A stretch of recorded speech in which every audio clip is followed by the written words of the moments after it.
Sa loob ng 86 na taon, DZRH ang naging kaagapay ng mga Pilipino sa balita, sa serbisyo at sa bawat kwento. 86 na taon ng tiwala at sa mga darating pang taon, mas pinalakas at mas pinagtibay para sa Pilipino. DZRH, una sa Pilipinas, una sa Pilipino. Serbisyong tapat sa'yo, DZRH.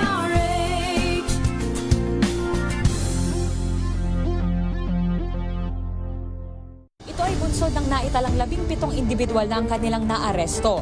Ng Metro Manila Development Authority o MMDA ang No Contact Apprehension Policy o NCAP sa Metro Manila. Sa ang ilang mga dokumento ay peke. Hindi rin legal ang employment na ipinangako sa kanila.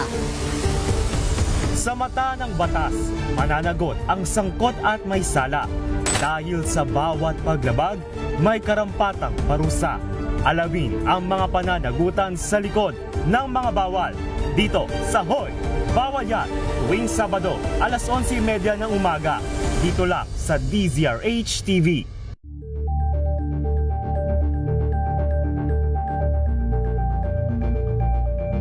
Tumunog na ang gandingan para sa kalikasan.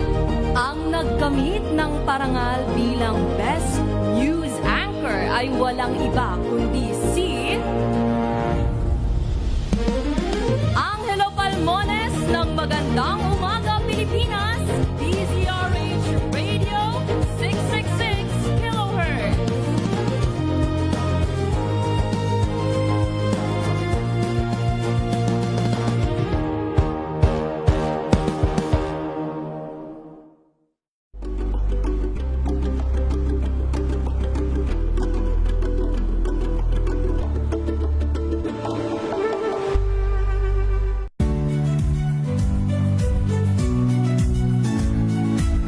Magandang araw mga kaibigan. Ito po ang inyong balerina ng bayan, si Lisa Macuha Elizalde, na nag-aanyaya sa inyong samahan kami at ang aming mga espesyal na panauhin para sa kalahating oras ng masayang kwentuhan sa aming programang Art to Art, kung saan ang usapang sining at kultura ay para sa lahat.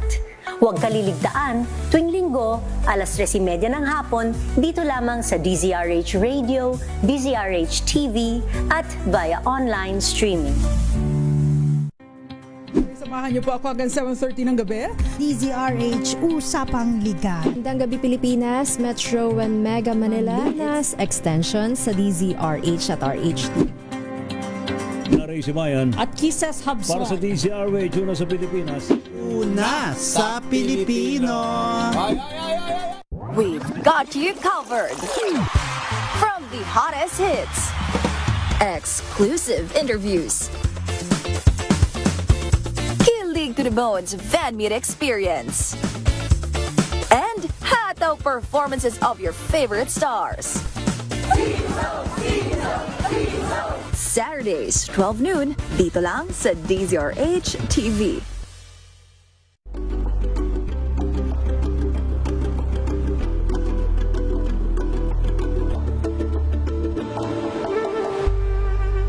Curious ka ba sa maraming bagay? Kami na ang bahala dyan. Aalamin, tutuklasin at bibigyang linaw namin ang mga katanungang bumabagabag sa inyong isipan. Sa programa kung saan ang bawat sagot ay galing lamang sa mga eksperto.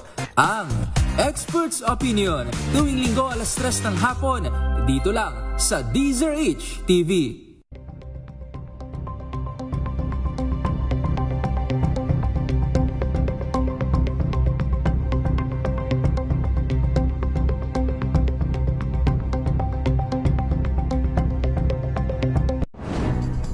Good vibes ang hanap mo? Dito ka na sa sigurado! Mula sa mga istoryang nagbibigay ng inspirasyon hanggang sa mga kwentong may dalang solusyon. Mga balitang pampagaan, pakiramdam at pampaganda ng araw.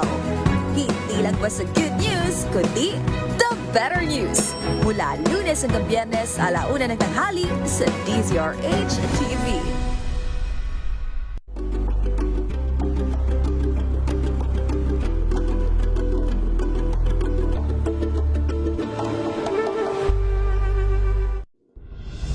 Tuloy-tuloy ang pagtulong, tuloy-tuloy ang pagseserbisyo at tuloy-tuloy ang balitaan kasama si May Binauhan sa Operation Tulong mula Lunes hanggang Biyernes.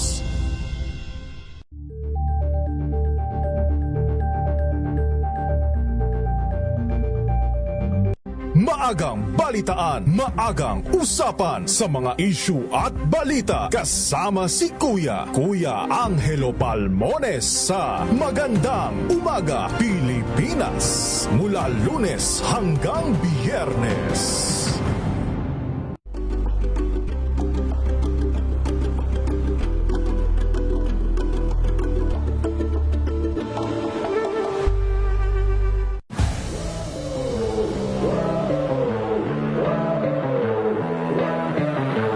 Honestly, sakit. Sakit talaga kasi, we had the twice to beat and we unfortunately lost in the quarters. So, medyo we have like a chip on our shoulder. Okay, what are you surprised most about PBA? At how much love the fans have for this league. It's different, the day I found out that I'm going to have a baby, my mindset changed from me to them. Like my wife and my child. For me, I just want to be a star in my role, whether it's learning how to set a screen or being an anchor on defense against the bigger guys in the league. I just want to be a star in my role in whatever role the coaches give me. Hey guys, I'm Brandon Ramirez from the NLEX Road Warriors. Watch my exclusive interview on Matchpoint. Mabuhay atlet ng Pilipino.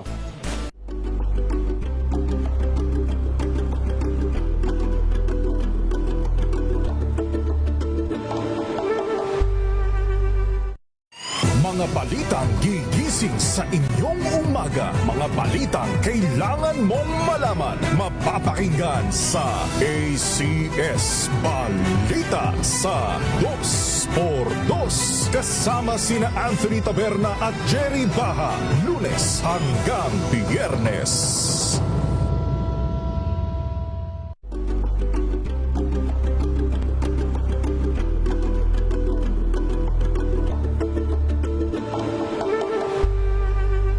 Alamin ang mga maiinit na isyung pambayan, mga balitang kailangan mong malaman, usapin sa pamahalaan, politika, ekonomiya at kabuhayan. Ito ang mga dapat mong malaman, pakialaman at pag-uusapan dahil kayo ang tinig ng mamamayan dito sa Damdaming Bayan.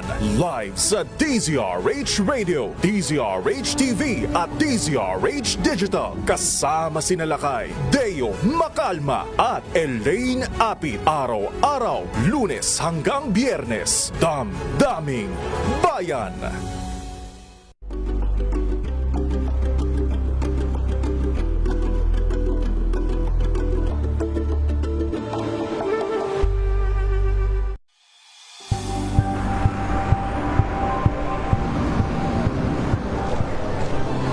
Ating mga eksperto dito lang sa Expert Opinion.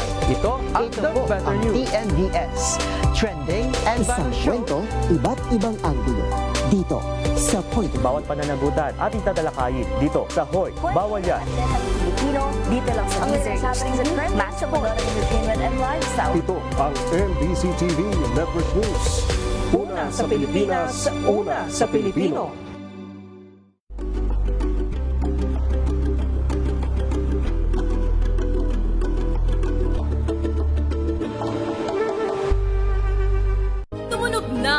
Gandingan para sa kalikasan.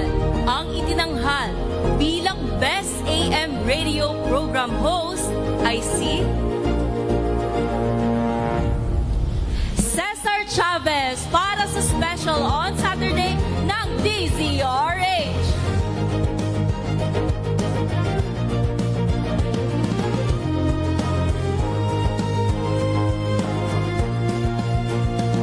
Pilipinas ang oras, alas 3:06 ng umaga.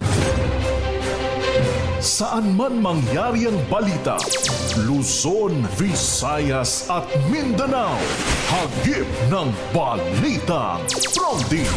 Kinalap ng buong puwersa ng MBC Media Group mula Aksyon Radyo, Radyo Natin Nationwide at DZRH, Provincial at Regional Correspondents. Balita Pronti kasama si Kises Habson. DZRH Balita Pronti.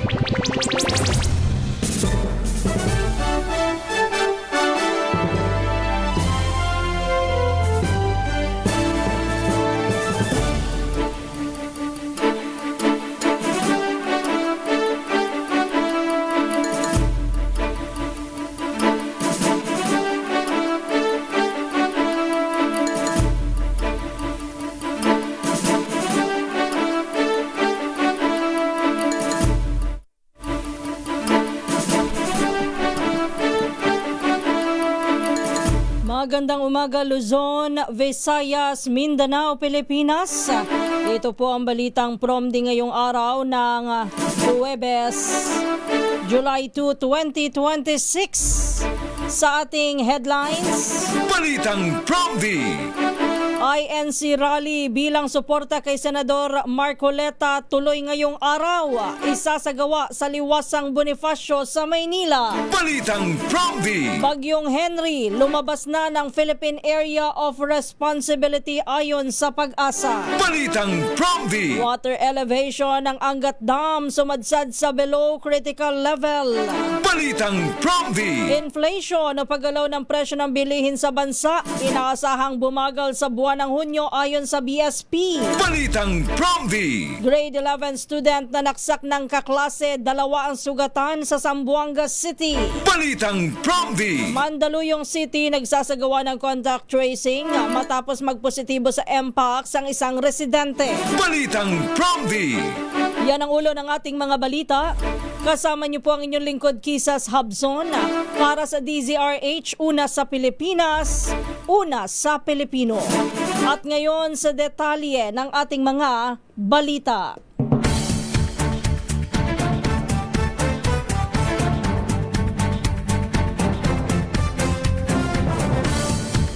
Magpapatuloy ang kilos protesta ng Iglesia ni Cristo ngayong araw ng Miyerkules. Ito'y makaraang tapusin na nila ang INC rally sa People Power Monument sa Quezon City eksakto alas 8 kagabi. Ayon sa organizer ng INC rally, lilipat lang ang programa sa Liwasang Bonifacio sa lungsod ng Maynila. Maliwanag ng organizer, napagpasyahan na sa Liwasang Bonifacio ituloy ang rally dahil hindi nila kinakailangan na mag-secure ng permit doon bilang itinuturing ang lugar na Freedom Park.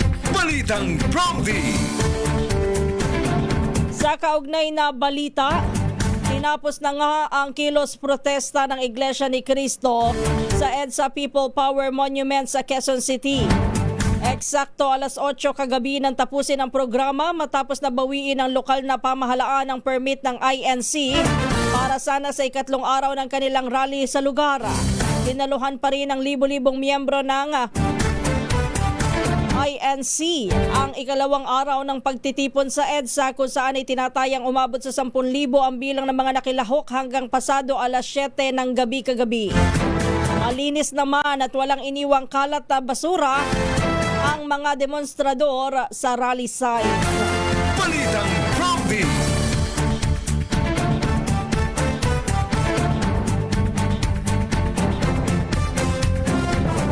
Samantala, puntahan muna natin mga balita mula sa probinsya. Unahin natin ang Pangasinan. Standby Freddy. Isang binata na biktima daw po ng bag slasher sa public market na Mangaldan. Wow, 16,000 pesos o halos 17,000 pesos na cash ang natangay. Balita mo yan, RH38 Freddy Fajardo. Dumulog sa himpilan ng Mangaldan Police ang isang binata na si alias Mark, presidente ng barangay Salaan, Mangaldan, Pangasinan upang magsumbong na nabiktima siya ng bag slasher sa public market. Ayon kay Chief of Police Lieutenant Colonel Ferlito Tuayon, nabatid sa biktima na nagtungo siya sa public market upang bumili ng peach pasado alas 4:30 ng hapon. Nang makalabas na ng palengke si Mark, bibili siya nito ng pandesal nang mapansin niya na laslas na ang kanyang sling bag. Nawawala na rin ang kanyang wallet na naglalaman ng 16,900 pesos na nasa loob ng kanyang sling bag. Ganon din ang kanyang cellphone. Nabatid pa sa biktima ng nasabing halagay inutang pa niya para sa pampaayos ng kanilang piggery. Nagpapatuloy pang ginagawang investigasyon ng kapulisan hinggil sa pangyayari at tinitingnan na ang mga CCTV sa public market. Nagpaalala ang PNP na kung magtutungo sa matataong lugar lalo na sa palengke ay mag-ingat sa mga gamit upang makaiwas sa mandurukot o mabiktima ng mga kawatan. Mula sa Action Radio Pangasinan, ito si Freddy Pajardo, Aristarty Tag-uulat para sa DCRH Una sa Pilipinas, una sa Pilipino. Balitang Prompty!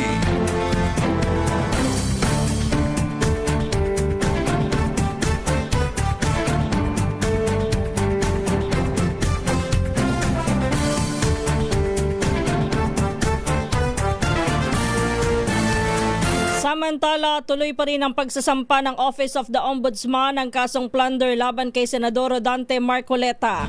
Ayon kay Ombudsman Jesus Crispin Remulla, walang nagbago sa naging desisyon ng kanyang tanggapan sa kabila ng isinagawang rally ng Iglesia ni Cristo.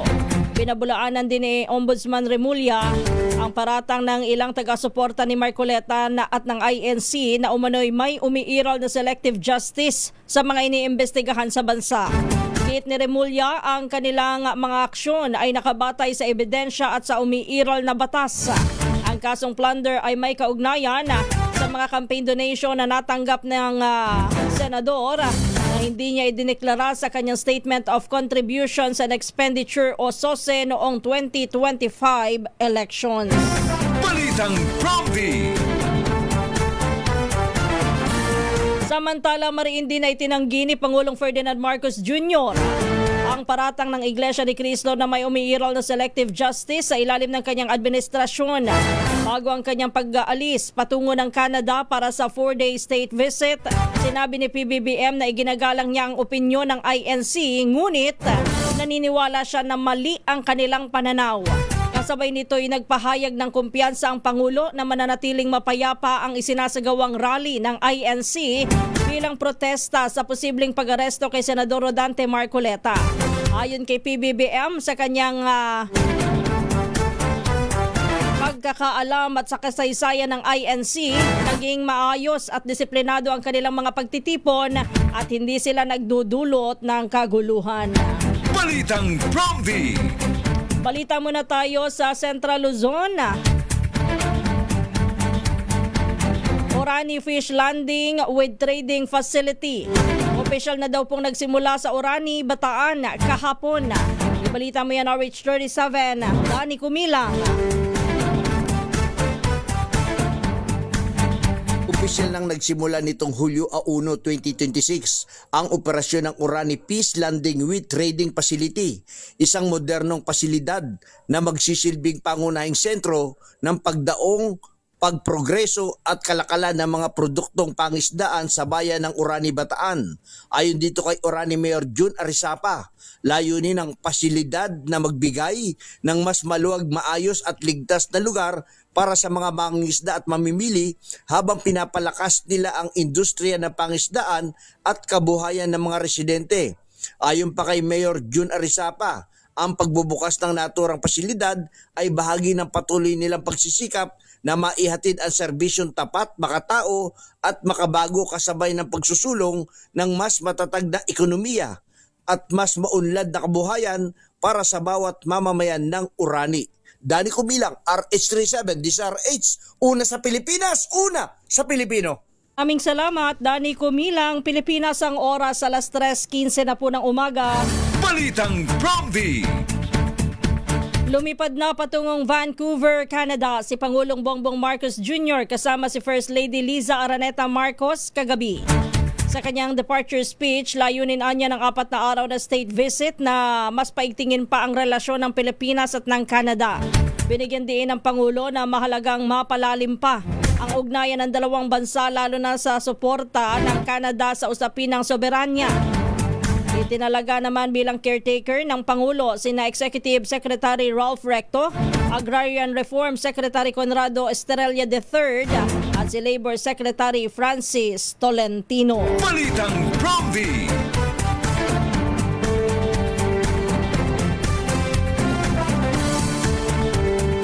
Kasabay ho ng pag-alis ni Pangulong Bongbong Marcos, abay lumabas na rin ho sa Philippine Area of Responsibility itong Bagyong Henry. Kinumpirma nga ho ng Pag-asa na nakalabas na ng PAR ang Tropical Depression Henry. As of 8 p.m., namataan po ang bagyo sa layong 435 kilometro sa kanluran ng Bacnotan, La Union. Taglay pa rin ito ang lakas ng hangin na umabot sa 45 kilometro bawat oras at pagbugso na 55 kilometro bawat oras. Kumikilos ang Bagyong Henry sa bilis na 30 kilometro bawat oras sa direksyon Hilagang Kanluran. Sa kabila nito'y palalakasin pa rin po ng Bagyong Henry ang southwest monsoon o habagat na magpapaulan naman sa Batanes, Cagayan, Pangasinan, Zambales, Bataan at Palawan ngayong araw. Balitang Promdi! Sumadsad pa sa below critical level ang antas ng tubig sa Angat Dam. Sa pinakahuling tala ng Pag-asa, nasa 159.96 meters na lamang ang water elevation ng Angat o 4 centimeters na mas mababa sa critical level na 160 meters.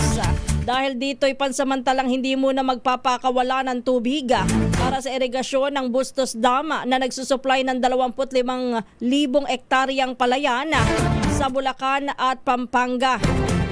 Ayon sa National Irrigation Administration Central Luzon, maaari lamang muling magpalabas ng tubig ang Angat para sa irigasyon kapag umabot na ito sa hindi bababa sa 185 meters. Balitang Promdi!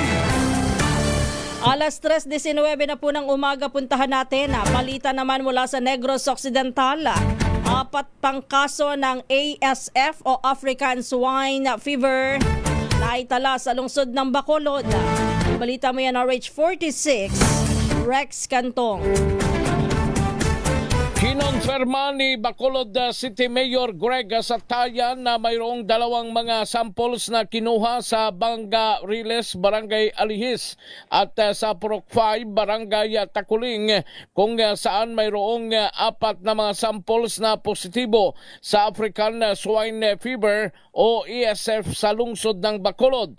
Ipinadala ang sample sa Regional Animal Disease Diagnostic Laboratory sa lungsod ng Iloilo. Ayon kay Bacolod City Veterinarian Dr. Maria Agrida de la Torre, ang mga samples mula sa buhay na mga baboy kasama na ang mga patay na baboy sa 2 mga barangays. Dagdag pa ni de la Torre, kinordonan ang mga apektadong lugar kasama na ang implementasyon o ng dispopulation o depopulations o pagpatay sa mga baboy na sakop ng 500 meters radius sa preventive measures upang hindi kumalat ang nasabing sakit. Simula ngayong araw, Huwebes, ang Bacolod City Veterinarian Office ang magsasagawa ng ESF testing. Ito si RH46 Rex Cantong para sa DZRH. Una sa Pilipinas, una sa Pilipino. Balitang Promdi! Thank you, Rex. Standby, Jocelyn. Inaasahang babagal ang inflation o paggalaw ng presyo ng mga pangunahing bilihin sa bansa sa noong buwan ng Hunyo. Ayon po sa BSP, inaasahan nila ang 6 to 7% inflation rate bunsod ng mas mababang presyo ng ilang pangunahing pagkain. Gayunman, bahagyang napigilan ito ng pagtaas naman ng singil sa kuryente.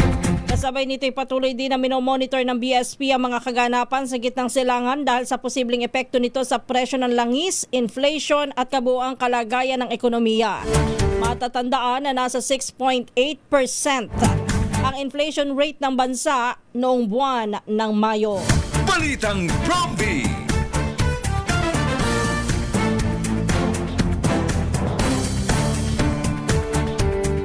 Opisyal nang nakabilang ang Pilipinas sa hanay ng upper middle income countries. Talaga? Ayon sa World Bank, nakamit ng Pilipinas ang bagong antas na ito dahil sa malawak na paglago ng ekonomiya sa iba't ibang sektor. Ibig sabihin, kabilang na ang bansa sa mga ekonomiyang may gross national income o GNI per capita na nasa pagitan ng $4 o $4,636 hanggang sa $14,375 batay sa Atlas Method para sa fiscal year 2027. Sa nakalipas na 5 taon ay itala po ang average 5.8% na paglago ng gross domestic product o GDP kada taon. Binigyan din ng World Bank na ang pag-unlad ay hindi lamang nagmula sa isang industriya kundi bunga po ng sabay-sabay na paglago ng iba't ibang pangunahing sektor ng ekonomiya. Inaasahan naman na magsisilbing positibong senyales po ang bagong klasipikasyong ito upang makahikayat pa ng mas maraming pamumuhunan at makalikha ng dagdag na oportunidad para sa ekonomiya ng bansa. Balitang Promby! Ang tanong ko lamang dito, hindi ba't kapag umuunlad ang ekonomiya ng isang bansa, dapat yan po ay nararamdaman hanggang sa kabuhayan, hanggang sa pamumuhay ng mga mamamayan. Ang tanong ho'y naramdaman nyo rin po ba? Na tayo hong ang ekonomiya po natin ay nasa upper middle income country na. Parang medyo nalalabuan ako doon . Pilipinas ang oras alas 3:24. Puntahan na natin ang Western Visayas. Call center agent at delivery rider patay sa pamamaril dahil sa sugal sa Alimodian, Iloilo. Ibalita mo yan, Jocelyn Make ng Action Radio Iloilo. Patay ang call center agent at ang delivery rider habang nagsusugal sa lamay sa barangay Kinaspan, Alimudyan. Sa pag-iimbestiga ng pulisya, sinabi ni Police Captain Chrysler John Ledesma, officer in charge ng Alimudyan Municipal Police Station, na biglang nagtalo ang call center agent na si alias Ariel at ang suspect na si alias Bonbon habang nagsusugal. Nakita ng mga testigo na armado ng 9mm na baril ang suspect na siyang ginamit nito sa pagbaril kay Ariel na natamaan sa kamay, sa kaliwang pati ng dibdib at tiyan. Kahit nasugatan, armado rin ng caliber 45 ang biktima ayon sa pulis at nabaril rin nito ang suspect pero hindi natamaan. Nadamay naman sa pamamaril ang delivery rider na si alias Francis na nagtamo ng sugat sa kanang parte ng tiyan. Dinala sa ospital ang mga biktima pero binawian ng buhay. Nakatakas ang suspect at nahaharap ngayon sa kasong homicide ayon sa pulis. Mula sa Action Radio Iloilo, ito si Jocelyn Make para sa DZRH, una sa Pilipinas, una sa Pilipino.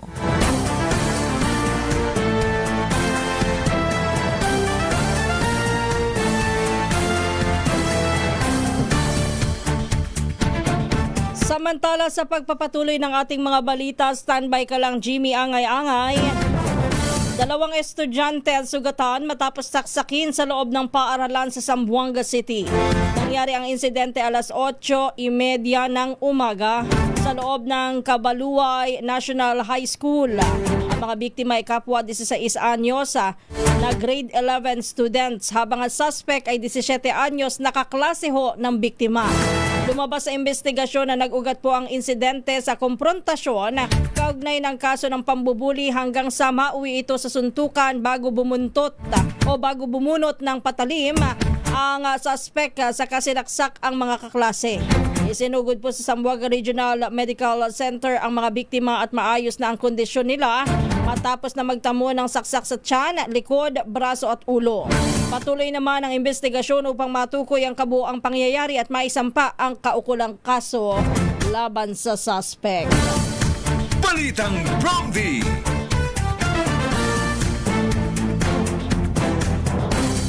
Emosyonal naman na humarap sa pagdinig ng Senado kaugnay ng Tacloban shooting ang ina ng isa sa mga nasawi sa Tacloban shooting. Sa virtual hearing, inamin po ni Ginang Jeneline Badoria, ina ng 15 anyos na si Joyan Separa, na dismayado siya na sa bahay Pag-asa lamang dadalhin ang isa sa mga suspect. Ayon kay Badoria, hindi siya kontento sa umiiral na batas na walang criminal liability ang 14 anyos na suspect na bumaril sa kanyang anak. Ayon kay Badoria, nais niyang magkaroon ng reforma upang matiyak na may kaukulang parusa at pananagutan ang menor de edad na sangkot sa mga mabibigat na krimen. Sinangayunan din niya ang mungkahi ni Senador Raffy Tulfo na magkaroon ng hiwalay na pasilidad para sa mga menor de edad na nakagagawa ng heinous crimes sa halip na dalhin lamang sila sa bahay Pag-asa. Balitang Bromby!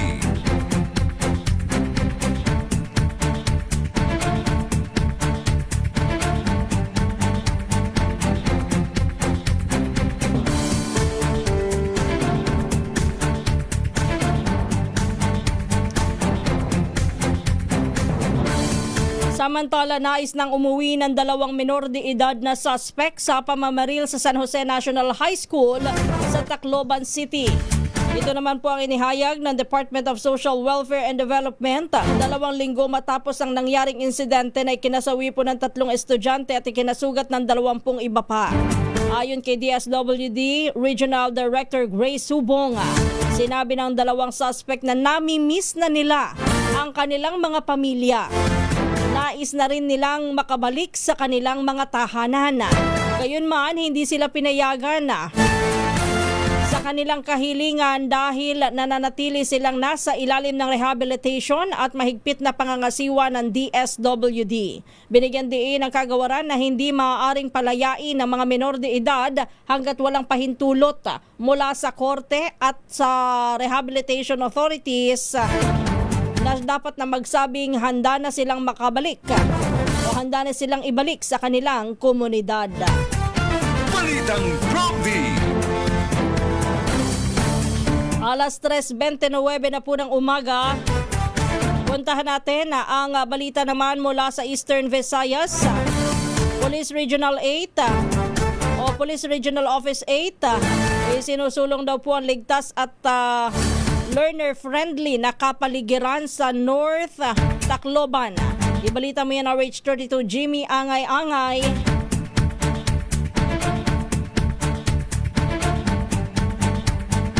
Nagsagawa ng Community Outreach Program ang Police Regional Office 8 sa North Tacloban na pinangunahan na aktibidad ng Regional Community Affairs and Development Division sa ilalim ng umuno ni Police Brigadier General Jisung Capo, yung Regional Director ng PNP sa Eastern Visayas. Kabilang sa mga aktibidad ang symposium, dialogo kasamang mga mag-aaral sa Northern Hill Arbors Integrated High School sa Barangay 106 Santo Niño, Tacloban City, kung saan namahagi rin ang kapulisan ng merienda. Kasunod dito namahagi rin ang PNP personnel ng food packs sa mga residente sa naturang barangay bilang bahagi ng kanilang programang pangkomunidad. Naging katuwang ng kapulisan na aktibidad ang NAPOLCOM, Tacloban City Police Office at 805th Maneuver Company Regional Mobile Force Battalion. Ayon sa PRO8, layunin ng programa palakasin ng preventive education campaign na isulong ang ligtas at maayos na kapaligiran sa mga paralan at ipakita ang patuloy na malasakit ng pamahalaan at kapakanan ng mga mamayan. Mula dito sa DYVL Action Radio Tacloban, ito si RH32 Jimmy Angay-Angay para sa DZRH. Una sa Pilipinas, una sa Pilipino. Balitang Bromby!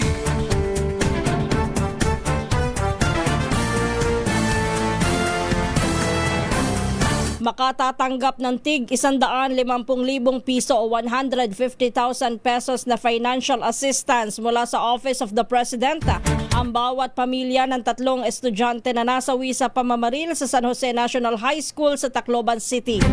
Binigyan diin na ng palasyo sa pamamagitan ni Palace Press Officer Claire Castro. Bagamat hindi makaibabalik ang buhay ng mga nasawi, nais po ng Pangulo na maiparating ang kanyang taus-pusong pakikiramay sa mga pamilya ng mga biktima. Bibigyan din ng tig 50,000 pesos ang bawat estudyante na nasugatan sa naturang insidente.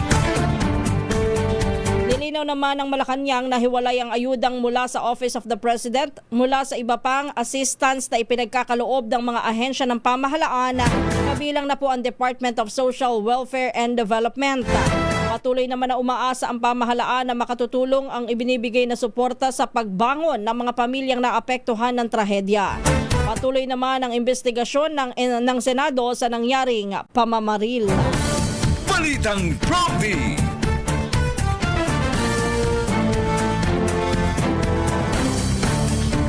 Nadiskubre naman sa pagdinig ng Senado na may isang hinihinalang adult groomer na nagdidikta sa isa sa mga suspects sa Tacloban shooting sa kanyang mga gagawin. Sa hearing ng Senado at ng Senate Women and Children Committee ni Senador Risa Hontiveros, nabatid na inutusan ng naturang suspected adult groomer ang 14 anyos na suspect na burahin ang kanyang mga online account at alisin ang anumang posibleng ebidensya matapos ang insidente.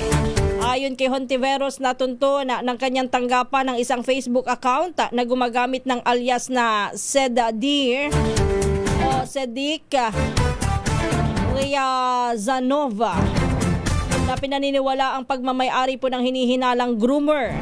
Sa isang ipinakitang screenshot, mababasa ang mensaheng nag-uutos po sa suspect na burahin ang kanyang TikTok, Discord, Reddit at Telegram accounts.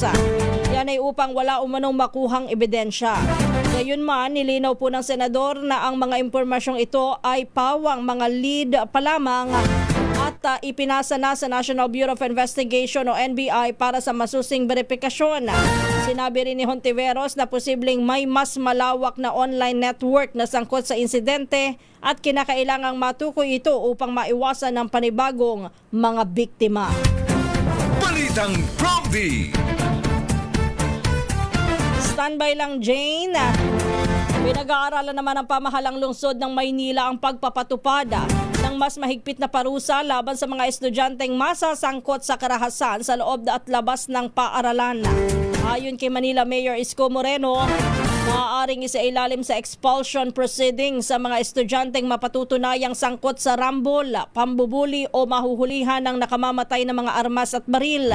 Sabi po ng alkalde, layunin ng panukala na mapanatiling ligtas ang mga paaralan at ang mga pampublikong lugar sa lungsod bilang bahagi ng Safe School Initiative ng Maynila. Nilinaw naman ni Moreno na ang mga estudyanteng mapatatalsik sa paaralan sa Maynila ay maaari pa rin na mag-enroll sa mga paaralan sa karatig ng lungsod, sa mga pribadong paaralan, ngunit hindi na po sa mga public schools ng Maynila. Sa ilalim ng panukala, ang lahat ng naiitalang kaso ay ipapasa sa Manila Department of Social Welfare para sa koordinasyon sa School District Office at pagsasagawa ng kaukulang proseso ng expulsion. Balitang Prompty. Samantala, balita naman mula sa Northern Samar. Pag-inspeksyon ng mga paaralan patuloy daw pong pinaiigting. Balita mo yan, RH34, Jane Galit Bantayan. Tuloy-tuloy ang ginagawang bag inspeksyon ng mga paaralan dito sa lalawigan ng Northern Samar na layuning matiyak ang ligtas na learning environment. Araw-araw ang regular bag inspections ng mga estudyante. Walang reported cases ang PNP sa probinsya na mga nakuha ng mga kontrabando mula nang ipatupad ang bag inspections. Mas lalo pang pinagting ang pagbabantay sa mga paaralan ng matiyak ang kaligtasan ng mga estudyante, guro at maging mga staff. Samantala, tuloy-tuloy rin ang foot patrol operations sa bisinidad ng mga paaralan sa probinsya. Mas pinagting palalo ang kanilang police visibility. Tiniyak ng PNP ang agad na pagre-responde sa mga insidente sa mga paaralan sa pamamagitan ng pakikipag-ugnayan mismo ng mga school heads. Mula sa Aksyon Radyo Katarman, RH34 Jane Galit Bantayan ng DZRH.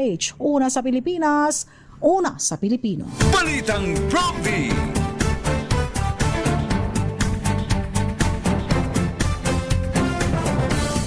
Samantala, inirekomenda ng Criminal Investigation and Detection Group ang pagsasampa ng kasong homicide at reckless imprudence resulting in homicide laban sa dating coach ng Ateneo Blue Eagles na si Tab Baldwin.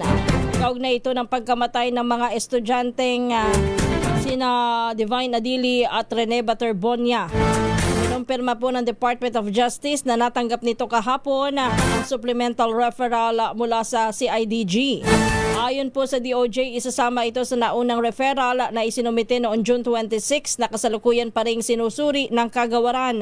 Nauna nang inirekomenda ng CIDG ang pagsasampa ng reklamo laban kay Baldwin at sa 11 iba pa dahil naman sa paglabag umano sa RA 11053 o ang Anti-Hazing Act. Patuloy na sinusuri ng Department of Justice ang mga ebidensya at referral ng CIDG bago magpasya kung may sapat na batayan upang magsampa ng kaukulang kaso. Balitang Prompty. Nagsasagawa naman ng contact tracing ang pamahalang lungsod ng Mandaluyong matapos na makumpirma ang isang kaso ng Mpox o Monkeypox sa lungsod. Ayon kay May Villarina, pinuno po ng City Epidemiology and Surveillance Unit, unang nakaranas ang pasyente ng lagnat, ubo, panginginig ng katawan at pananakit ng kalamnan. Unti-unti na rin umanong natutuyo ang mga sugat o lesions nito habang nananatili siyang naka-isolate sa kanyang tirahan. Patuloy naman na tinutukoy ng health officials ang lahat ng nakasalamuhan ng pasyente, kabilang na ang posibleng mga bumisita sa kanyang condominium hanggang 21 araw bago lumitaw ang kanyang mga sintomas. Nabatid na walang travel history ang pasyente kaya isa sa mga tinitingnang posibleng pinagmulan ng impeksyon ay ang close personal contacts nito. Nananawagan naman ng opisyal sa publiko na makipagtulungan sa contact tracing, sundin ang health protocols at iwasan ang pagpapakalat ng hindi beripikadong impormasyon tungkol sa Mpox. Balitang Prompty.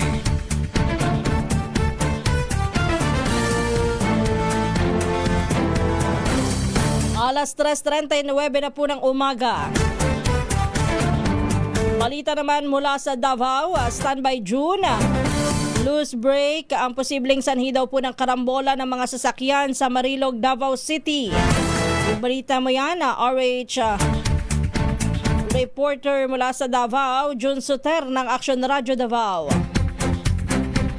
Ilang sasakyan ang nasangkot sa isang karambola sa kahabaan ng highway sa sitio Pamuhatan, Marilog District, Davao City, pasado alas 10 ng umaga, Hulyo 1, 2026. Batay sa paunang investigasyon, isang trailer truck ang hinihinalang nawala ng preno o nagkaroon ng loose brake kaya bumangga ito sa isang bus at isang elf truck dahil sa lakas ng impact. Nadamay pa ang isang jeepney sa insidente. Ilang pasahero at mga driver ang nagtamo ng minor na pinsala at agad na binigyan ng paunang lunas ng mga emergency responders bago dinala sa pinakamalapit na pagabutan. Sinabi ng trailer truck driver na si Giovanni Estorpe na pansinan niyang hindi na kumakagat ang preno habang papalapit pa lamang sa lugar ng insidente. Ayon sa kanya, ginawa niya ang lahat upang makontrol ang sasakyan at maiwasan ang banggaan, ngunit hindi na niya ito napigilan. Patuloy naman ang isinasagawang investigasyon ng mga otoridad upang matukoy ang insaktong sanhi ng karambula at kung may pananagutang dapat harapin kaugnay ng insidente. Ito si June Suter para sa DZRH. Una sa Pilipinas, una sa Pilipino. Balitang Prompty.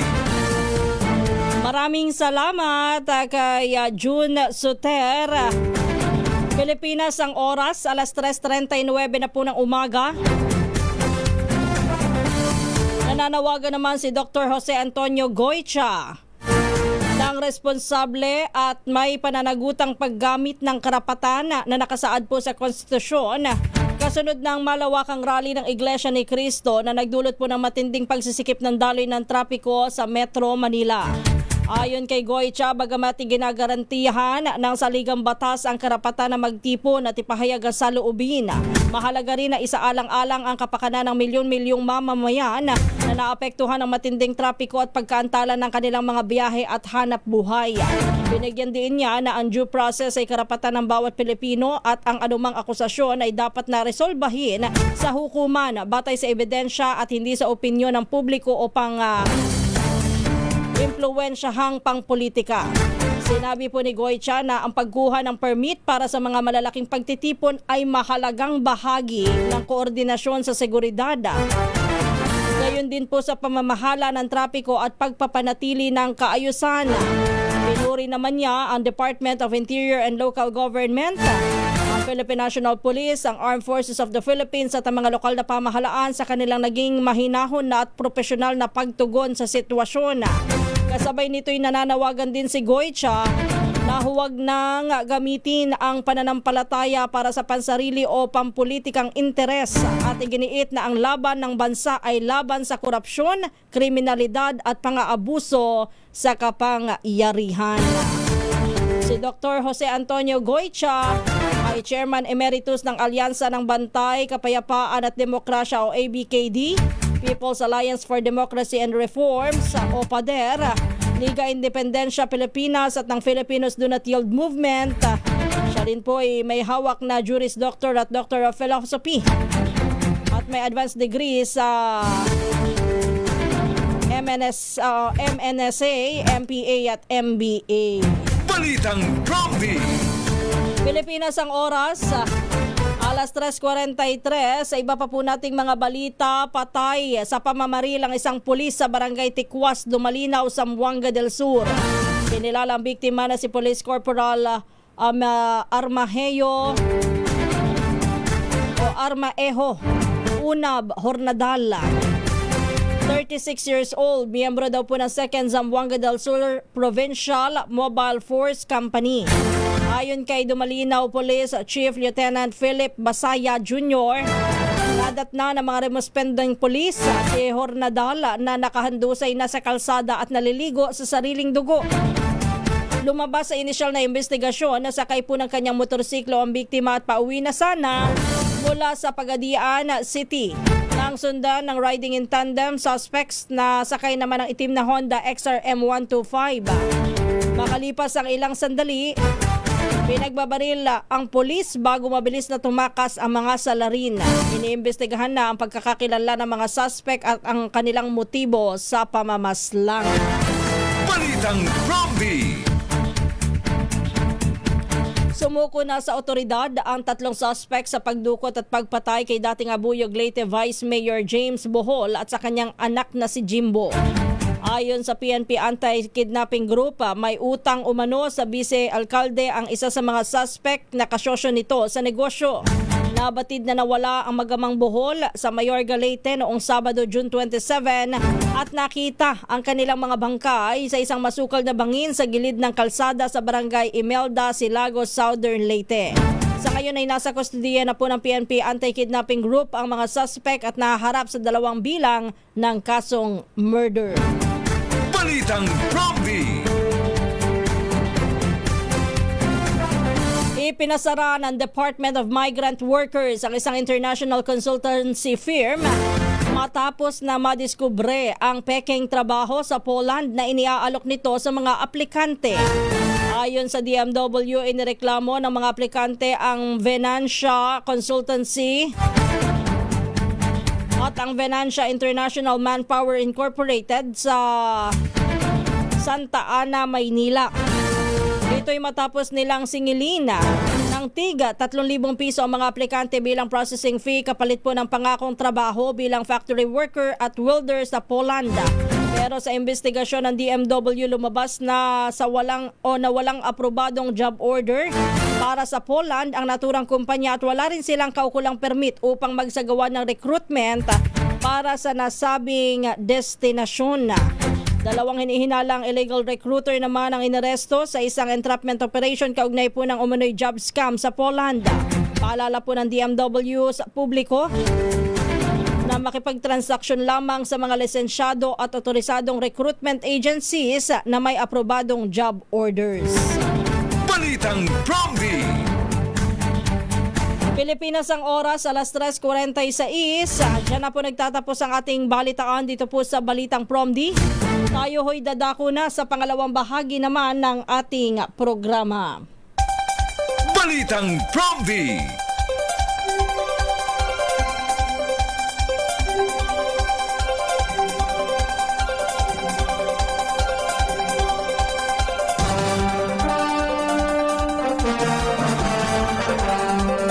isang magandang umaga po ang ating pagbati sa lahat ng mga nakikinig, nanonood at nakatutok ngayon dito sa ating programa. Ito po ang Balitang Promdi at tayo po ay may mahalaga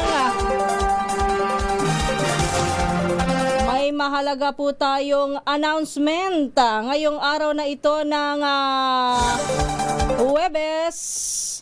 Ang lungsod ho ng Maynila ay nagsuspende po ng klase ngayong araw. Alamin nga natin ang detalye na yan. Flash Report! Flash Report!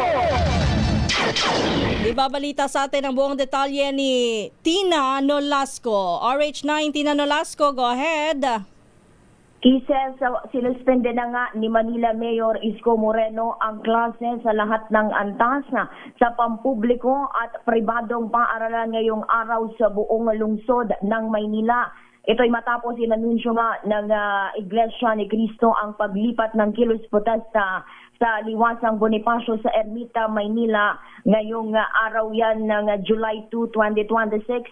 Ayon kay Manila Mayor Isko Moreno, ito upang maiwasan ang lalong pagsikip ng daloy ng trapiko at para na rin sa kaligtasan ng lahat ng mga estudyante at school personnel.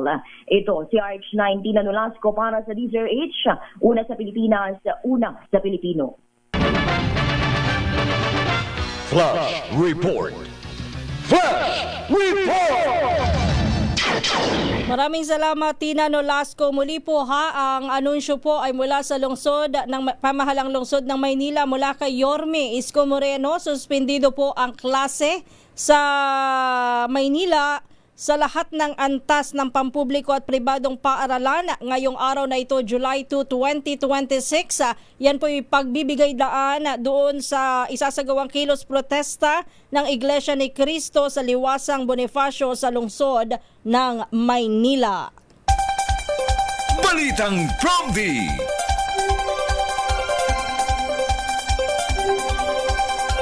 Samantala, yan na nga, naunahan na tayo ni Tina ng kanyang abiso. Mga mamis, pahinga na muna yung mga mamis ng mga estudyante dyan sa lungsod ng Maynila.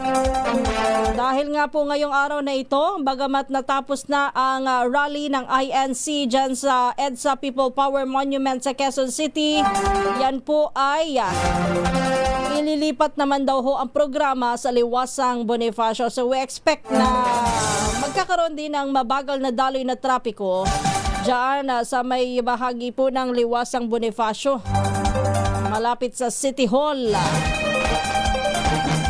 Yung mga motorista ho natin na may importanteng lakad today at daraan dyan sa bahagi na yan. Kung kayo ho ay meron pong ibang pwedeng alternatibong madaanan, iwas po muna tayo sa area na yan. Balitang Promdi! Samantala, asahan pa rin daw po ang mga pag-ulan today. Bagamat nakalabas na po ng Philippine Area of Responsibility ang bagyong Henry. Sana ho yung mga ulan na ating mararanasan dito sa Maynila, sa may bahagi ng Bataan, Zambales, dito na muna bumagsak sa may bahagi ho ng Bulacan para nang sa gayon naman makapag-ipon-ipon ulit ng tubig dyan sa may bahagi po ng Angat Dam.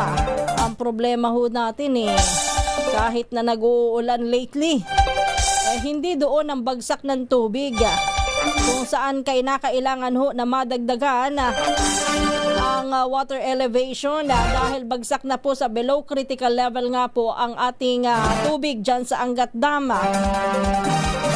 Needless to say, yung Angat Dam ho ay 90% po ng pinagkukunan ng tubig dito ho sa Metro Manila. Balitang Promdi! Kayo ba'y naniniwala dun sa kanina? Yung sinasabi ho ng World Bank na tayo ho ay nasa upper class. Upper middle class pala. Upper middle class ng ekonomiya ngayon. Tayo daw po'y napatungtong na dyan. Ibig sabihin daw po ay patuloy ang paglago ng ekonomiya. Meron nag-message dito sa atin kanina, no? Nasaan na ba yun? Ayun, sabi ni Bong Abada, Ma'am Kisses, parang hindi ko po ramdam. O, kayo ho ba? Nararamdaman nyo ho ba yung sinasabi po ng World Bank? Anyway, baka naman may pinagbasihan po talaga. At saka naman talaga may pinagbabasihan ng mga yan ang pag-aaral nila, yung mga methodology nila, kung paano po nila binabanggit at isinasama sa upper class, lower class, middle class, ang isang bansa. Pagdating sa classification, ano? Sa iba pa natin pong mga balita pa rin, nire-review ko lamang yung ating mga malalaking balita today, ha? Yung ating issue, kaugnay pa rin po nung lumalalang mga karahasan sa paaralan. Ayan, patuloy pa rin po na nadaragdagan po yung mga kaso. Bukod po doon sa grade 11 student na nanaksak ng kaklase, ng 2 kaklase dyan sa Zamboanga City. Kahapon din po, meron din ho na nakuhanan ng baril. Dyan naman sa may bahagi po ng Iloilo. At hindi pa malaman kung saan niya nakuha yung baril at kung saan niya gagamitin yung kanyang baril. So, kasabay ho niyan, ito naman pong ginagawang investigasyon ng Senado. In aid of legislation po ito, ha? Investigation in aid of legislation po ng panel po na pinamumunuan ni Senador Risa Hontiveros, kung saan ay kasama din po sa mga pinag-aaralan dyan kung ano ba ang magandang pamamaraan. Dapat nga bang ibaba na rin pati yung age ng mga bata na dapat ay bigyan ng pananagutan kung sila po'y nagkakasala sa mga krimen o nagkakasala sa batas at nakagagawa po ng krimen. Kahapon po'y humarap na ho yung ating ilang mga magulang ng ating mga naging biktima dyan sa Tacloban City, at kung sila ang tatanungin, syempre naman ho, masakit po sa kanila yung mawala ng anak. Para sa kanila, nais nilang parusahan at hindi lamang sa Bahay Pag-asa, dalhin yung mga nakagawa ho ng pagkakasala. Although sa kabilang banda, bilang isang pusong ina, maawa ka rin maawa ka rin doon sa mababalitaan mo na gusto nang umuwi ng 2 bata. Pero, syempre, bilang kung ikaw ay isang nagmamahal na magulang, kailangan hong matutunan ng ating mga anak ang tama at mali. Kailangang matuto ng leksyon. Hindi porket sila po'y umungot ng kaunti na gusto ko nang umuwi. Dapat panindigan po natin na ikaw ay may pagkakasala. Ikaw ay dapat na maparusahan at nang ikaw ay matuto. Di ba po kahit naman tayo kapag napaparusahan natin ang ating mga anak, kapag nakagagawa sila ng kasalanan, halimbawa kung minsan hindi natin iniimikan, masakit sa atin yun, lalo na kapag feeling natin na-o-offend din natin yung mga bata kapag hindi natin sila iniimikan bilang eleksyon. Kapag po sila nakakagawa ng kasalanan, kaya lang kung minsan kailangan nating tiisin upang sila po ay matuto at magkaroon ng leksyon. Oy, good morning muna kay RJ Capa, kay Eduardo Aumentado, good morning. Sabi naman ni Eduardo Aumentado, sa dami po ng mga nagaganap na karahasan sa ating bansa, ang karamihan po ay binabaril na lang. Ang mga biktima po ay halos bawat ang mga biktima, halos bawat balita po sa telebisyon, ganyan po sa araw-araw. Ako po ay nananawagan na sana daw po ipasana ang parusang kamatayan, sabi po ni Eduardo Aumentado. Emanilin Orolfo, good morning mula sa Karamuan, Camarines Sur. Binabati natin Arturo Peña. Pagbati pa rin kay Grace Tabuy. Uy, ang sarap ng kape, Grace? Pagbati rin po isang magandang umaga kay Papstan mula sa Taiwan, kay Cors Navarro Galindez. Ganon din kay Fidelito Labares. Sabi niya, ang pag-urong ng pamalo ay namumuhi sa anak. Ano yung kasabihan po ba yan, Fidelito Labares? Alberto Perez, good morning. And watching from Baclaran, Parañaque City. Good morning po doon sa ating mga gising na dyan sa Baclaran. Kay Noel Muico. Kay Hil Bragais. Uy, Sir Hil, lumipat na kayo dito, Sir Hil Bragais. Di ba dati nandiyan kayo sa sa Facebook natin? Herbs TV. Mula sa Brazil, binabati rin po natin na isang magandang umaga kay John Pur. Good morning, happy listening kay Cesar Yolo Flores. Ramdam naman po, nagbigay po ng 25 kilong bigas mula sa barangay na parang utang na loob pa po sa kanila. Pinicturan ka pa. Ano ba yan? Hindi, baka naman po lang yun. Kumbaga ay katibayan na naibigay ho. At hindi napunta sa loob ng kanilang bahay ang mga bigas. Yan na lang ho isipin natin. Lori Vic Balaan, isang magandang umaga. Sa mga hindi ko po nabati do sa Facebook, ay bukas babawi po ako sa inyo. Pero in the meantime, tayo po muna magpaalam na muna.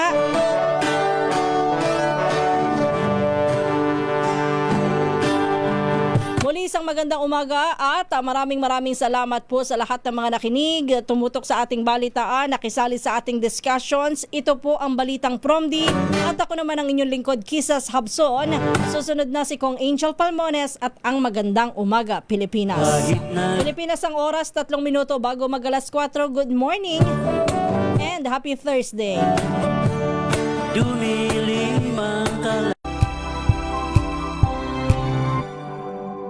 Sa loob ng 86